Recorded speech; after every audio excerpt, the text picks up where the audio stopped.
faire entrer et tout. Donc, il faut Ça va. rien. C'est Ok. pas. Il faut On pas vous laisse regarder ça. faire. Ouais, Ça ouais. va. Ah, Oké, dus in totaal, Anneleen, waren er zo'n 25 mensen. Dus ik denk als we naar de 20 toe komen, dat we kunnen ouais. beginnen. On va les faire entrer dans le meeting alors. Donc, il y avait eu environ 25 inscrites. Donc, on attend un petit peu, mais pas trop. Hein.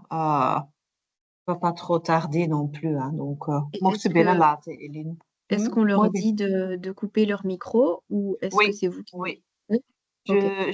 je demande de couper le micro et de ne pas mettre les caméras. Hein. Et si jamais il y a quelqu'un, il y a des bruits et autres, Eline s'en charge aussi pour les Ja, mettre en mute. Hein. Donc, Ok. parfois, il y a des gens qui c'est ça. entrent et qui sont pas mute. Mais Ouais. Eline fera le nécessaire, donc pas de souci.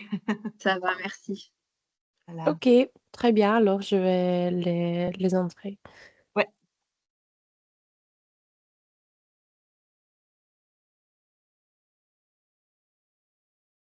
Il n'est pas une passion, Quoi? Non, non, non. C'est pas parce que tu as les connaissances et les compétences techniques. Ça démarre à 13h, c'est ça, il n'y a pas que ça. Aujourd'hui, on évolue en fait. Avant, on pensait toujours que mon manager disait aussi de production. Bonjour. Bonjour. Bonjour. Bonjour. Bonjour tout le monde.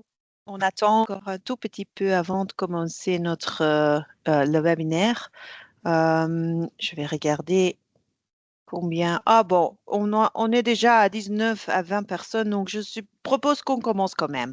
Voilà. Bienvenue à tout le monde au webinaire où on va donner un aperçu des résultats de l'étude salariale que Hudson a fait spécifiquement alors avec un focus sur l'industrie alimentaire. Donc, bienvenue. Pour le bon déroulement de cet webinaire, on vous demande d'éteindre le micro et la caméra. Je vois que, en fait, pour la plupart, c'est déjà fait en avance, donc génial. Alors, moi, je vais commencer avec une toute petite introduction, mais on ne va pas tarder là, trop longtemps là-dessus parce qu'on est bien entendu ici pour écouter les résultats. Donc, juste pour vous expliquer, vous pouvez aller au prochain slide si vous voulez. Merci. Donc, en fait, on donne deux sessions. On a eu une session en irlandais déjà ce matin, hein, et donc maintenant la session francophone. Les présentations donc les slides seront envoyés après via email. Le webinaire est aussi enregistré et donc l'enregistrement sera aussi disponible pour vous participants à la réunion ici ou au webinaire ici. Alors, un petit mot sur le pourquoi qu'on a organisé les webinaires avec les explications. Vous pouvez aller au prochain slide. Vous savez entre-temps tous qu'on a un roadmap de développement durable au sein de FEVIA où on travaille sur plusieurs piliers. Le troisième pilier, c'est le pilier social, c'est le stimuler les carrières du futur. Et là, on a des focus sur le travail faisable, la santé et sécurité au travail, le développement des carrières, mais bien entendu, et ça, c'est quelque chose que vous savez mieux que moi, hein, notre recherche pour trouver des talents, des travailleurs dans notre secteur. Et donc, l'attractivité des employeurs est un des accents, des thèmes où on travaille au sein de FEVIA, mais bien entendu, vous, entreprises également. Prochain slide. Et donc, dans ce cadre-là, oui, vous pouvez déjà aller au pros. Voilà. Merci. Et donc, dans ce cadre-là, donc l'attractivité des employeurs, un des éléments, bien entendu, c'est de connaître un benchmark pour voir où on se positionne en tant que industrie alimentaire et en tant qu'entreprise comparée avec vos collègues. Donc, voilà le pourquoi qu'on fait ce benchmark ensemble avec Hudson. Nous sommes très contentes de pouvoir faire appel aux experts de Hudson pour expliquer alors les résultats de ce benchmark. Donc voilà, je laisse déjà la parole tout de suite aux experts de Hudson. Ils sont déjà, on va déjà les remercier pour les explications. Et alors, je vais me taire et écouter les explications de cette étude, de notre benchmark, de notre industrie alimentaire. Voilà.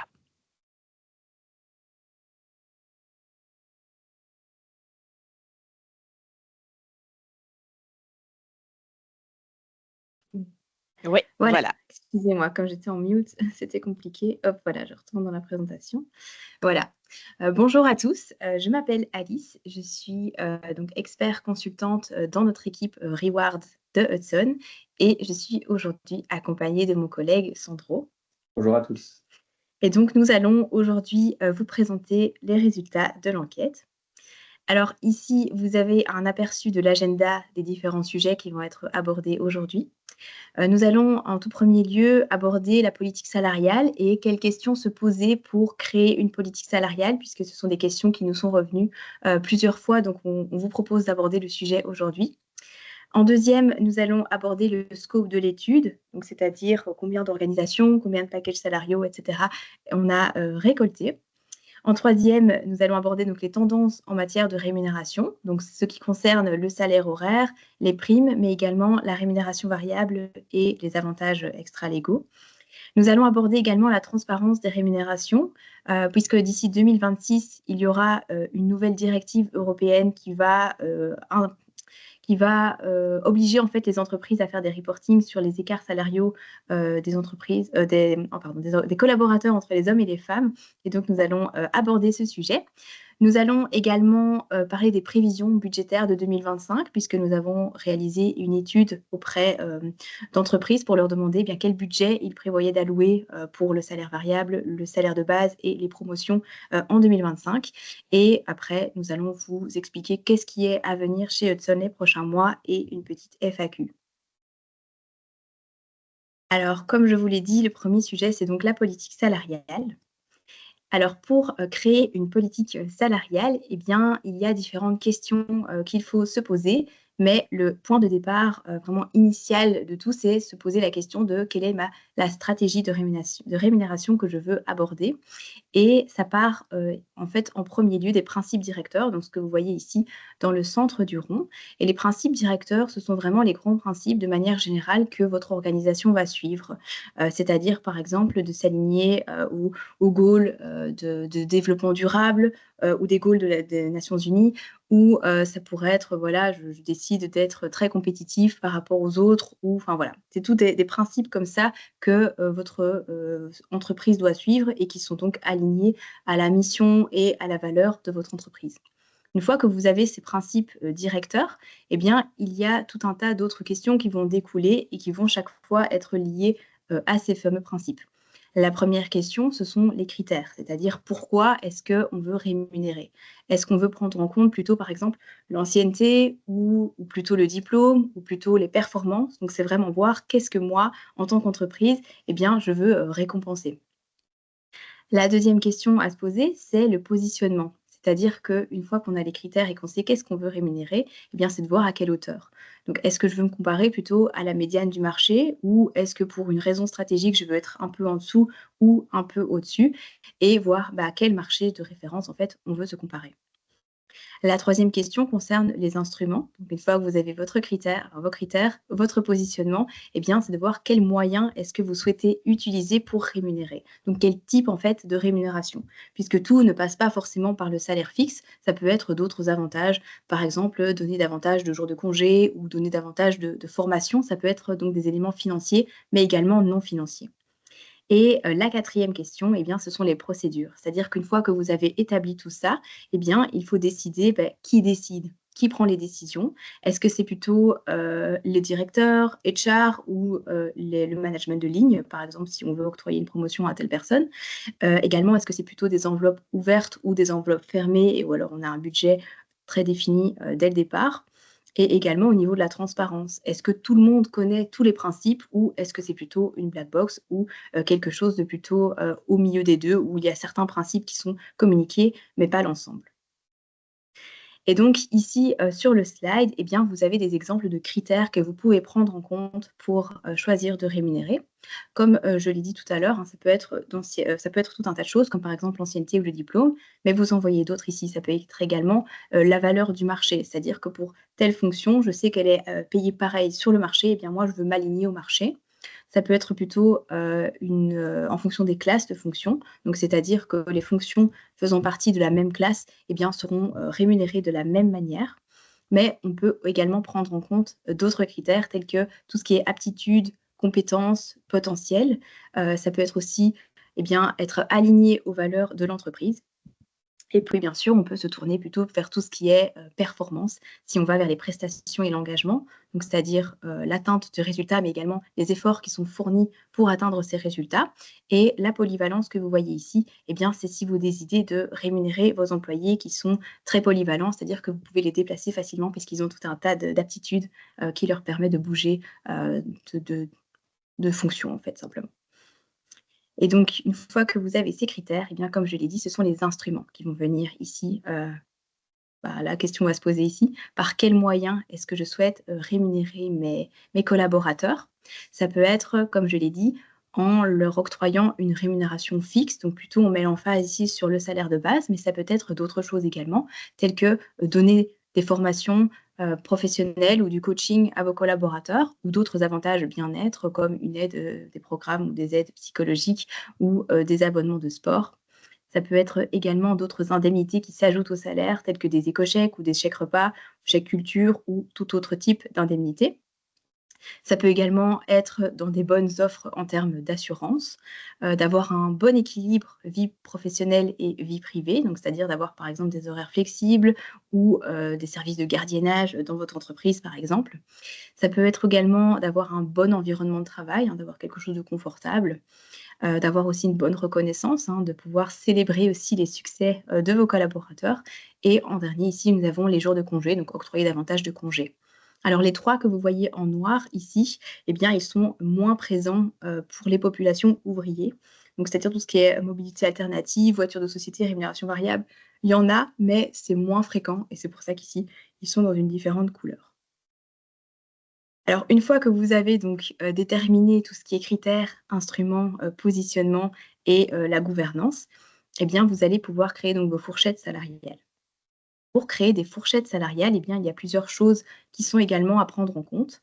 La première, c'est de voir, est-ce que vous avez une classification? Parce que s'il y a une classification, eh bien selon les classes de fonctions qui existent, hein, que vous utilisiez les classes Hudson ou une classification qui est propre à votre entreprise, eh bien vous pouvez assigner à chaque classe de fonctions, donc un regroupement de différentes fonctions, une fourchette salariale.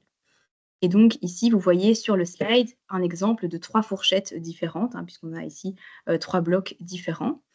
Et nous allons voir différentes choses qui sont prises en compte pour déterminer les fourchettes qui sont liées à ces classes.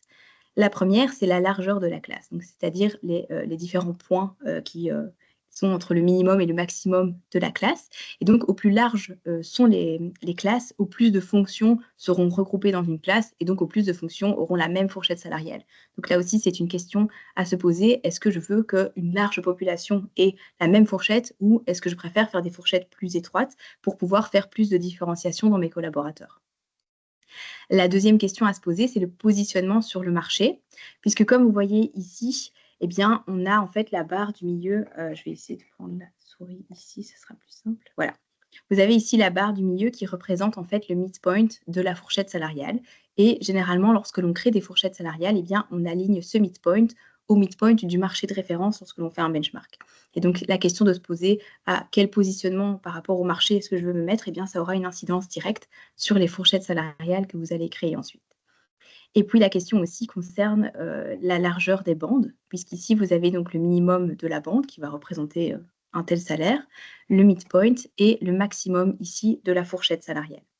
Et donc, c'est de voir en fait, est-ce que vous voulez une grande différence entre le midpoint et le minimum et le maximum ou une plus étroite? Et donc, la largeur de la bande, eh bien, ça peut varier. Si c'est une bande plus étroite, on va être autour des 20%, donc entre différence du midpoint et le minimum et le maximum, ou des bandes plus larges peuvent aller jusqu'à 30, voire 35% de différence. Et le dernier point ici, eh bien, c'est la pente. Donc la pente, en fait, c'est la différence entre le midpoint d'une fourchette salariale et le midpoint de la fourchette salariale de la fourchette au-dessus, hein, de la classe au-dessus, puisque donc, eh bien, selon les différentes pentes que vous pouvez établir, eh bien, ça aura une incidence sur les promotions de vos collaborateurs qui vont passer d'une classe à l'autre. Donc si ici, on a une pente très très forte, eh bien, il y aura une très très forte différence entre les salaires de cette fourchette et les salaires de cette fourchette-ci. Et donc, c'est à prendre en compte que généralement, autour des, ça peut être 10, 20, 25%. On ne va pas aller jusqu'à du 50 parce que là, ça devient vraiment beaucoup. Et donc, voilà, vous avez ici toutes les questions ou toutes les choses qu'il faut prendre en compte lorsque l'on crée une structure salariale. Ici, on se concentre exclusivement sur le salaire de base, hein, donc le salaire mensuel qui est octroyé aux collaborateurs. Voilà, je vais laisser la parole à Sandro qui va aborder le scope de l'étude. C'est ça, merci Alice. Donc ici, comme vous allez le voir au cours de la présentation, on va toujours vous montrer les résultats au niveau du marché général, donc au niveau de l'étude ouvrier, mais également des résultats propres à FEVIA. Et donc, ça sera toujours mentionné oralement et alors sur le slide pour éviter toute confusion. Ici, on est vraiment au niveau du scope de l'étude ouvrier 2024 de manière générale. Donc, c'est la 3e édition de cette étude. Comme vous le voyez sur ce slide, on a récolté plus de 83 000 observations. Donc, ça correspond en fait à des enveloppes salariales individuelles. Donc, derrière chaque enveloppe se trouve un ouvrier, une ouvrière. Et alors, ces informations proviennent de 311 organisations participantes. Au niveau du processus, hein, on a récolté les informations bien plus tôt cette année et on vous présente les résultats maintenant, tout simplement parce qu'on a voulu prendre le temps que vous complétez le questionnaire de manière la plus qualitative possible. Et à côté de ça, nous, on a réalisé un contrôle de qualité de toutes les données reçues pour pouvoir par la suite réaliser les analyses et vous les présenter aujourd'hui. Alors ici, vous avez quelques exemples d'organisations participantes par secteur. Donc, comme vous le voyez, hein, toutes les organisations sont évidemment les bienvenues dans notre étude.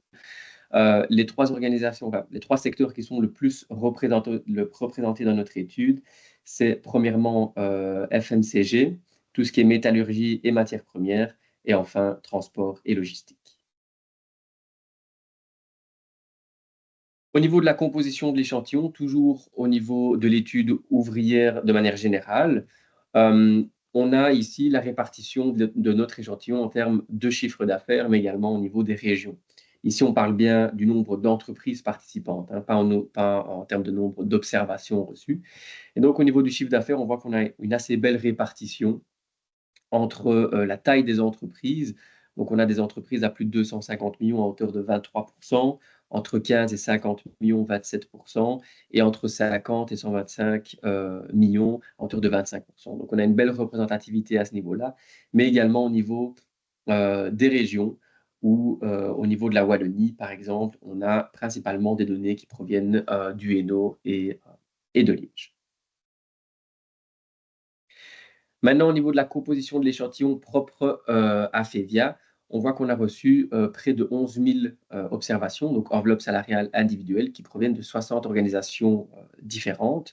Au niveau du chiffre d'affaires, ici, on a évidemment une répartition qui est différente, sans surprise, avec avec des entreprises qui ont plus de 250 millions à hauteur de 58%.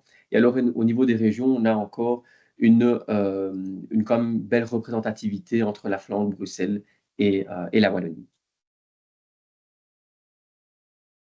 Alors, pour participer à cette étude, vous avez dû lier vos fonctions en interne avec des fonctions de référence Hudson. Pour ce faire, vous avez reçu ce qu'on appelle, nous, un Job Grading Guide avec nos 30 fonctions de référence Hudson. Et alors ici, vous voyez sur ce slide les fonctions qui sont les plus fréquentes, qu'on retrouve le plus souvent dans notre étude ouvrier, qui sont classées par domaine. Donc, production, maintenance, magasinage, entrepôt, facilities et distribution. Alors, évidemment, ces fonctions n'ont pas le même poids au sein de l'organisation. Tout va dépendre de leur valeur ajoutée, de leur responsabilité au sein de la fonction. Et donc, elles vont appartenir à une classe Compass différente sur base de ces différents critères. Comme vous le voyez ici à droite, chaque classe Compass correspond à un groupe de fonctions. Donc, de la classe 13 à 15, donc tout au-dessus, on retrouve plutôt les fonctions coordinateurs. Donc là, c'est des fonctions qui sont assez élevées et qui sont moins applicables dans notre étude ouvrier. On a les fonctions de la classe 10 à 12, plutôt des profils dirigeants. Donc, on va retrouver ici les collaborateurs qui supervisent la production, la maintenance. On a également en classe 5 à 9 plutôt des profils opérationnels. Et donc ici, on va retrouver des techniciens, des opérateurs de production, des chauffagistes par exemple, etc. Et alors plutôt dans les classes 3 et 4, des profils d'exécution, comme on appelle ça, donc des nettoyeurs industriels ou des livreurs.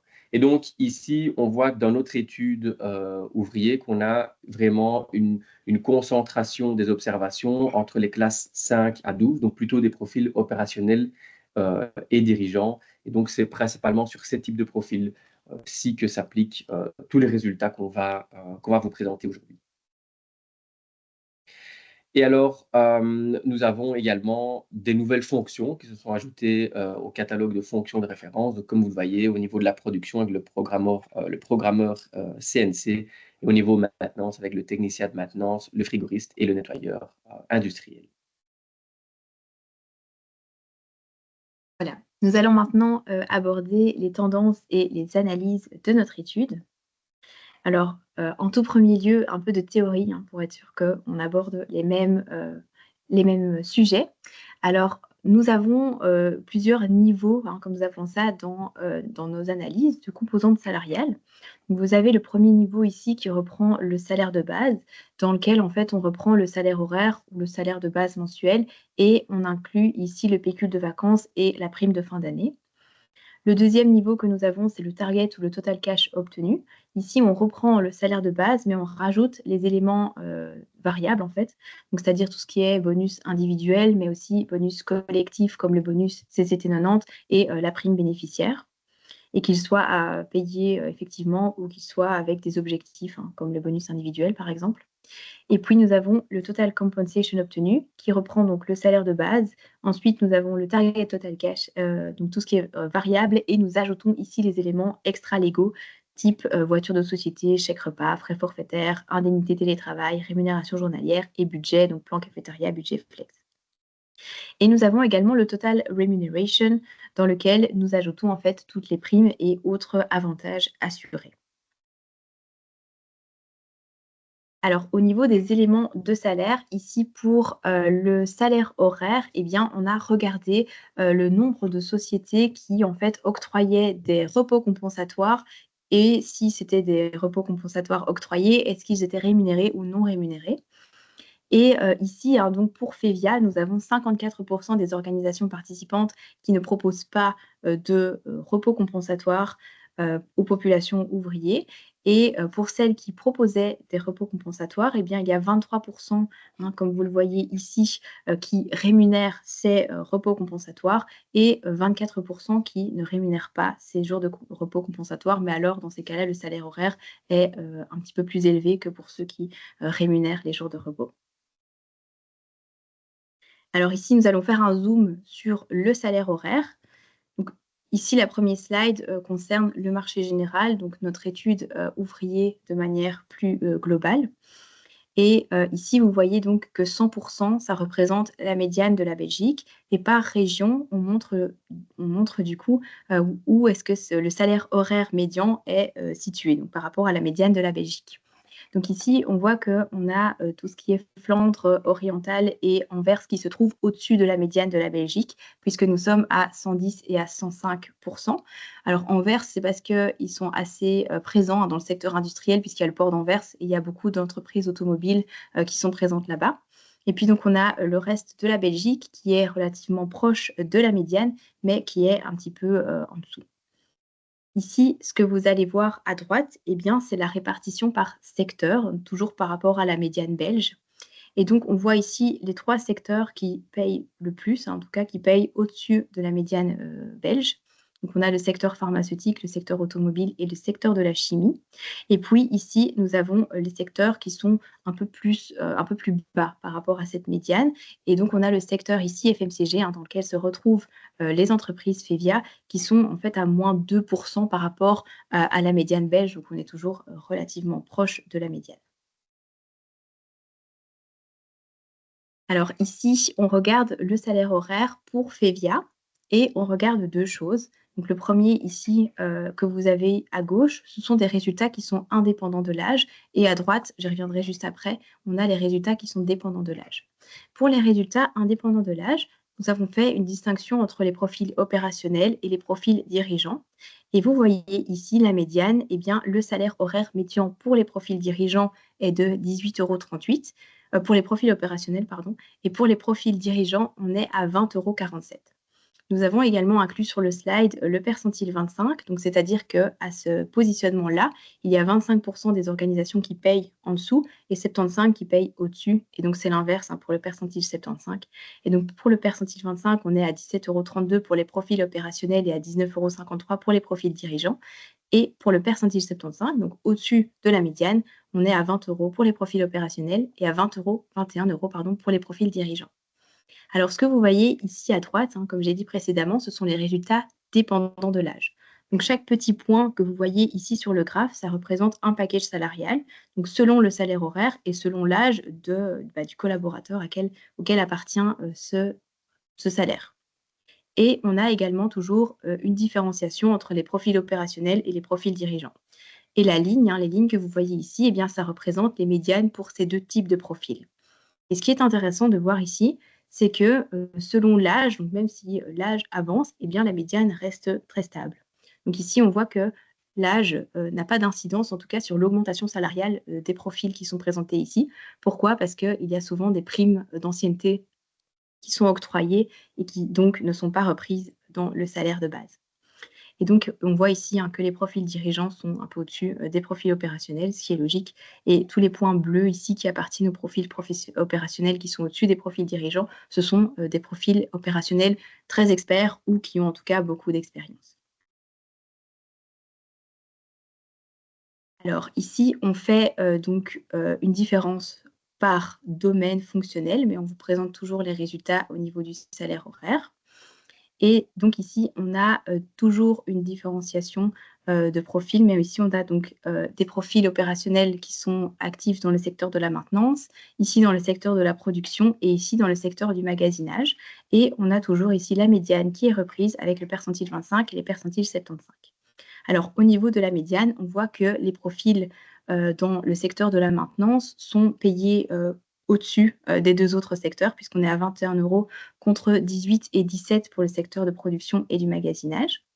Et lorsque l'on regarde les données qui sont dépendantes de l'âge, vous avez ici en bleu les profils opérationnels qui sont dans le secteur magasinage, et puis on a ici production et maintenance, et on voit toujours qu'il n'y a pas d'incidence, l'âge n'a toujours pas d'incidence sur les rémunérations puisque ça reste très stable ici.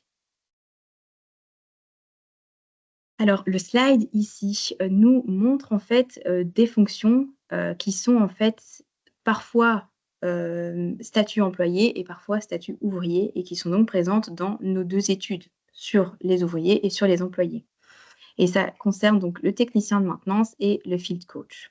Ce qui est intéressant de voir ici, c'est que pour ces deux fonctions, lorsque ce sont des statuts employés, eh bien, on voit que l'âge de ces personnes a une incidence sur leur rémunération. Donc, au plus on avance dans l'âge, vous le voyez ici, c'est la ligne jaune, eh bien, au plus on augmente, en tout cas, dans notre rémunération, ce qui n'est pas le cas ici lorsque on regarde les personnes qui ont le statut ouvrier.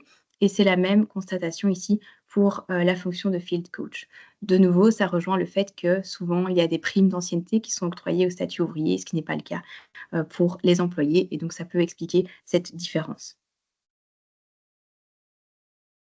Voilà, au niveau des primes, je laisse la parole à Sandro. Alors, comme vous le voyez ici, il y a plusieurs types de primes qui sont octroyées dans le marché. Ça peut prendre la forme soit de primes, comme je le disais, soit d'indemnités. C'est ça aussi qui va montrer la différence entre un profil plutôt employé et ouvrier. Ce qu'on retrouve le plus souvent dans le marché, sans surprise, Donc ici, on est au niveau de FEVIA, mais c'est des résultats qui sont relativement en ligne avec ce qu'on observe sur le marché général. La prime équipe du matin, la prime équipe de l'après-midi et la prime équipe de nuit restent les primes les plus fréquemment octroyées dans le marché, avec respectivement 90, 90 et 85%. On a également la prime d'ancienneté, la prime équipe du week-end et l'indemnité de stand-by qu'on va justement parcourir dans les slides suivants, qui sont octroyés dans le marché, mais avec moins de fréquence. Au niveau des primes d'équipe, donc vous voyez sur ce tableau ici, à gauche, les différentes équipes qu'on va retrouver au sein de la société. Et alors, deux moyens d'octroyer ici cette prime d'équipe, soit via un montant fixe par heure, dont le montant médian s'affiche ici dans le tableau, ou alors, et ça c'est la méthode, le système le plus fréquemment octroyé dans le marché, c'est un pourcentage du salaire horaire qui est octroyé aux collaborateurs. Et donc là, on voit que 67% des organisations participantes recourent plutôt à ce type de système pour rémunérer les primes d'équipe. Au niveau de la prime d'ancienneté, comme je le disais, on a 38%, donc plus d'une organisation sur 3 qui octroie cette prime à ses collaborateurs et donc qui permet justement de récompenser les ouvriers qui restent un certain temps au sein de l'organisation. Cette prime peut se verser de différentes manières. Alors, la version la plus courante, c'est un montant fixe qui est versé au collaborateur en plus de son salaire horaire. Et donc, vous le voyez ici dans le premier tableau, les montants médians en euros par heure, par année en service. Et donc, ici, on voit que forcément, hein, plus on avance avec l'ancienneté et plus on a des montants qui sont élevés. D'autres moyens existent également, tels qu'une indemnité fixe unique qui se verse après un certain nombre d'années de service. Et donc, comme vous le voyez dans le tableau ici, on a par tranche de 5 ans un certain montant fixe qui est octroyé aux collaborateurs par année d'ancienneté. Alors, l'indemnité de stand-by, donc c'est une indemnité qui est accordée par l'employeur pour la période donc, en dehors des heures de travail, en dehors des heures normales de travail, pendant laquelle le travailleur doit être disponible pour répondre à d'éventuels appels ou pour porter assistance en cas de panne, etc. Et donc, on voit dans le marché que 24% des organisations appliquent une indemnité de stand-by. Elle peut prendre soit la forme d'un montant fixe, soit la forme d'un pourcentage du salaire brut. Et en ce qui concerne la période sur laquelle elle est calculée, ben ça varie quand même fortement d'une organisation à l'autre. Ça peut être par heure, par jour ou par semaine. Ce qu'on observe, nous, dans le marché, c'est une certaine tendance à octroyer cette prime par jour avec un montant médian de 25 euros. En ce qui concerne la prime de rappel, donc c'est une prime qui est accordée sur la base d'une mise en service par l'employeur pour les prestations qui tombent dans les 48 heures suivant le rappel. Et donc ici, ce qui reste également le plus courant dans le marché, c'est l'application d'un pourcentage du salaire horaire brut avec un pourcentage médian, comme vous le voyez ici, de 150%. Si on applique maintenant cette indemnité de stand-by et cette prime de rappel au profil plutôt IT, on voit effectivement qu'on a une plus forte occurrence dans le marché, à hauteur de 70% des organisations qui vont appliquer cette indemnité de stand-by et ou cette prime de rappel. Les fonctions qui sont concernées ici par cette prime, en tout cas le plus fréquemment, ça reste les ingénieurs IT, les développeurs et les ingénieurs de système. Et alors, sans surprise non plus, l'indemnité de stand-by par jour est également ce qu'on observe le plus fréquemment dans le marché et on a un montant médian qui est ici supérieur par rapport à ce qu'on a observé au niveau global avec un montant de 33,50 €. Voilà. Maintenant que nous avons clôturé le sujet des primes, nous allons aborder la rémunération variable et les autres avantages qui sont proposés sur le marché. Alors pour commencer, hein, dans FEVIA, eh bien, le type de rémunération variable le plus fréquent, eh bien, c'est l'octroi d'un bonus collectif CCT 90. Et donc, vous voyez ici les montants médians qui sont proposés. Bon, le montant médian est ici et nous avons ici les autres percentiles. Mais donc, le montant médian pour la prime CCT 90, le bonus collectif CCT 90 est de 350 €. Et ici, nous voyons l'occurrence des autres types de bonus. Donc ici, nous voyons le bonus individuel qui est octroyé à 1% pour les profils opérationnels et dirigeants. Donc il est assez rare sur le marché. Et pour la prime bénéficiaire, elle reste également rare sur le marché puisque c'est seulement 9% des profils opérationnels qui en bénéficient et 10% des profils dirigeants. En ce qui concerne le bonus CT90, on l'a vu, enfin je l'ai dit, hein, c'est le bonus qui est le plus fréquemment octroyé et on le voit ici, puisque c'est 44% des profils opérationnels qui en bénéficient et 46% des profils dirigeants qui en bénéficient. Alors comme ici on voit qu'il y a quand même une certaine fréquence pour la prime bénéficiaire, même si elle reste limitée, on a quand même ici les montants et le montant médian pour la prime bénéficiaire est de 2 695 €. En termes d'avantages extra-légaux qui sont donc proposés dans votre secteur, eh bien, nous avons les chèques repas, qui est donc l'avantage extra-légal qui est le plus fréquemment offert, puisqu'on voit que c'est 94% des observations qui en bénéficient. Il y a seulement 1% des ouvriers qui reçoivent une voiture de société, donc ici ça reste assez rare également sur le marché. Et pour d'autres types d'avantages extra-légaux tels que une indemnité journalière ou une indemnité frais forfaitaires nets, c'est très, très peu fréquemment octroyé ici. Donc, c'est pour ça qu'on n'a pas de pourcentage. En termes de plan cafétéria, eh bien, c'était complètement inexistant, donc il n'y en a pas qui en proposent. Mais il y a quand même 18% des organisations qui octroient une prime de pouvoir d'achat d'un montant médian de 400 € à ses ouvriers. Voilà. Alors, comme je l'ai dit, lorsque nous avons, parlé de l'agenda, eh bien, nous allons aborder le sujet de la transparence salariale. Pourquoi? Parce que comme je l'ai dit au début, eh bien, il y aura une nouvelle, directive, d'ici 2026 qui sera donc mise en place et qui va imposer aux organisations qui ont plus de 250 employés de communiquer, chaque année l'écart salarial qui existe entre les hommes et les femmes. Et l'écart salarial ne peut pas dépasser 5%, sinon il y a des sanctions qui pourront être imposées aux entreprises.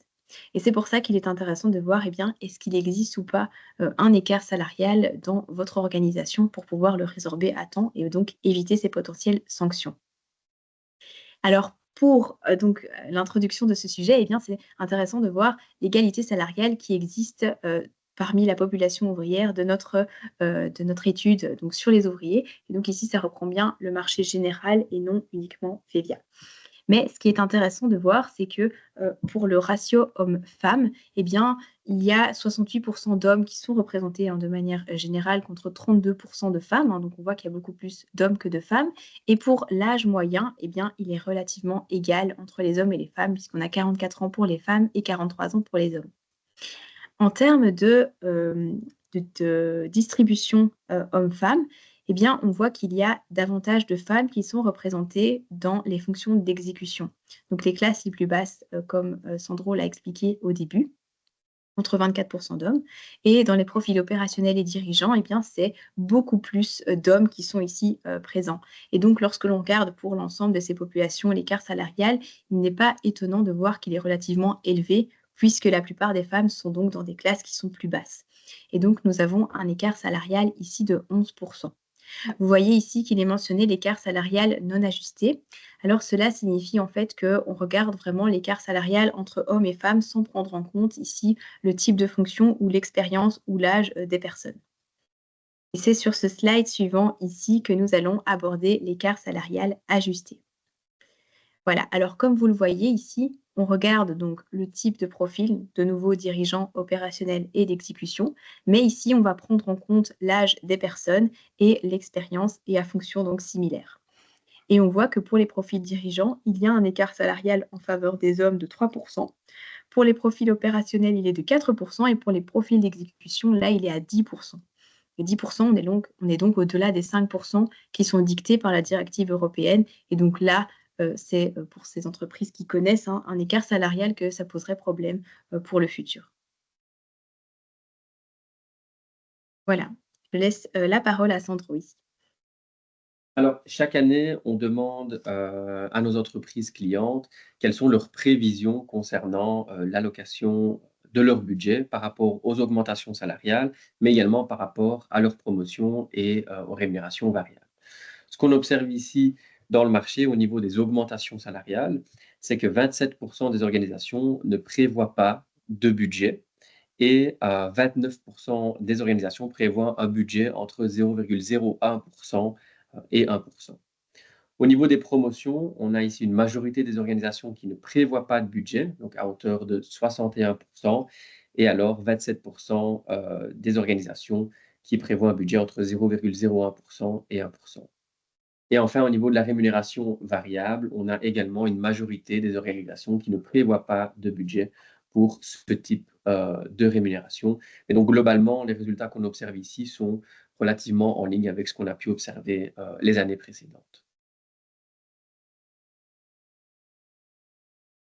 Alors, quelles sont les prochaines étapes pour vous? Tout d'abord, vous recevrez 2 rapports. Un rapport beaucoup plus détaillé sur toutes les primes qu'on vous a mentionnées. Donc, on ira beaucoup plus loin dans l'analyse que ce qu'on vous a présenté aujourd'hui. Et également un rapport personnalisé propre à votre organisation et vos collaborateurs. Et alors, j'aimerais également toucher un petit mot sur 2 nouveautés. L'Equal Pay Benchmark, en lien avec la directive européenne qui arrive en 2026, comme l'a expliqué Alice, et alors les quelques nouveautés qu'on retrouve dans notre outil de benchmark en ligne, Reward Architect.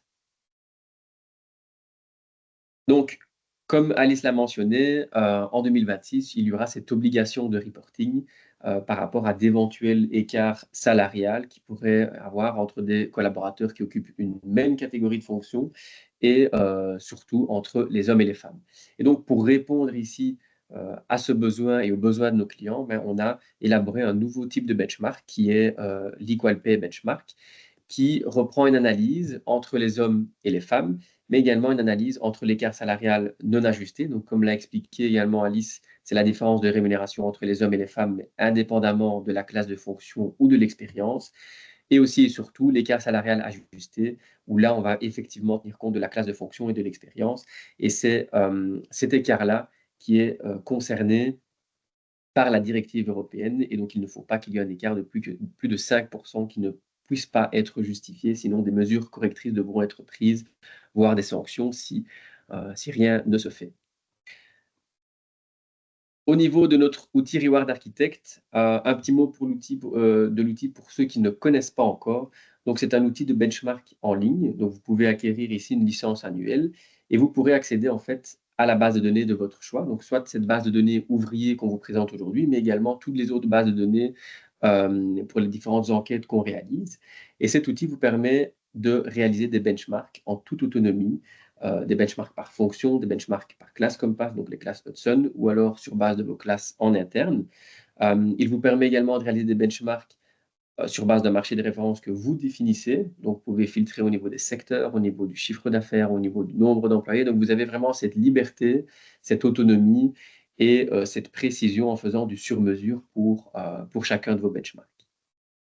Et alors, on a également une nouveauté dans l'outil Reward Architect pour les fonctions ouvriers, c'est que désormais, on fait une distinction entre le salaire horaire, les jours RTT rémunérés et ceux qui ne le sont pas. Voilà. Vous avez ici nos coordonnées. Donc, si vous avez des questions par rapport à l'Equal Pay Benchmark, par rapport à d'autres de nos services, n'hésitez pas à nous contacter. Ce que je vous propose, peut-être avant de partir, c'est justement de parcourir ici les questions les plus fréquemment posées. Je vous invite vivement à écrire vos questions dans le chat. Et alors, à ce moment-là, nous, on reviendra vers vous par mail. Et si on voit qu'on a certaines tendances aussi dans vos questions, ben, on fera un slide dédié à ceci qu'on rajoutera dans les questions les plus fréquemment posées. J'ai déjà vu peut-être rapidement une petite question dans le chat, mais le salaire horaire exprimé en régime de travail, c'est généralement 38 heures. Donc, c'est ce qu'on voit ici au niveau du marché ouvrier de manière globale. Et alors, en ce qui concerne la taille des entreprises qui octroient le bonus CCT90, ben ça, il faut se plonger un peu plus dans les données. Donc, ça, on ne manquera pas de revenir vers vous avec ces informations. Au niveau des questions les plus fréquemment posées, quand est-ce que les rapports pour les participants seront envoyés? Dans le courant du mois de décembre. Donc là, on vous contactera au moment voulu. Est-ce que je peux acheter les données de l'étude et les comparer avec mes propres employés? Mais ça, c'est exactement ce que je vous expliquais avec notre outil Reward Architect qui vous permet d'accéder à une base de données de votre choix et de réaliser tous les benchmarks. Et l'objectif ici, c'est effectivement de comparer vos propres employés qui se trouvent dans l'outil avec les données du marché. Si vous ne souhaitez pas acheter cette base de données, mais que vous avez quand même besoin d'informations plus ponctuelles sur certaines fonctions par rapport au package dans sa globalité, alors à ce moment-là, c'est toujours possible de faire appel à nous pour réaliser des rapports individuels sur à la fois des fonctions ouvrières ou des fonctions employées, avec un marché de référence que vous définissez. Et alors à ce moment-là, vous fournit un rapport pour cette fonction-là avec toutes les composantes salariales qu'Alice vous a déjà présentées. Et enfin, si vous avez besoin de plus d'informations ou de conseils par rapport à votre politique salariale ou, comme je le disais, par rapport à l'Equal Pay Benchmark, vous pouvez soit revenir vers Alice ou moi, mais c'est préférable plutôt de passer via notre adresse mail générique hrs.compenben@hudsonsolutions.com et alors un consultant vous répondra dans les plus brefs délais. Voilà, merci à toutes et à tous pour votre attention. Vous pouvez toujours écrire vos questions dans le chat, elles sont bien notées et alors on reviendra vers vous dès que possible par mail. Oui. Merci à tous et bon week-end. Merci beaucoup pour les explications. Donc, n'hésite pas, si vous avez encore une question, de le mettre dans le chat. Et voilà. Aussi de la part donc, de Fabien, merci aux personnes chez Hudson, Alice et Sandro de faire l'explication. Et alors, pour tous qui sont dans le call, déjà, je vous souhaite déjà un bon week-end. À bientôt. Au revoir. Merci beaucoup. Bon week-end. Au revoir. Au revoir. Au revoir. Merci, au revoir. Au Au revoir. revoir, merci. Au revoir, merci. Au revoir, merci.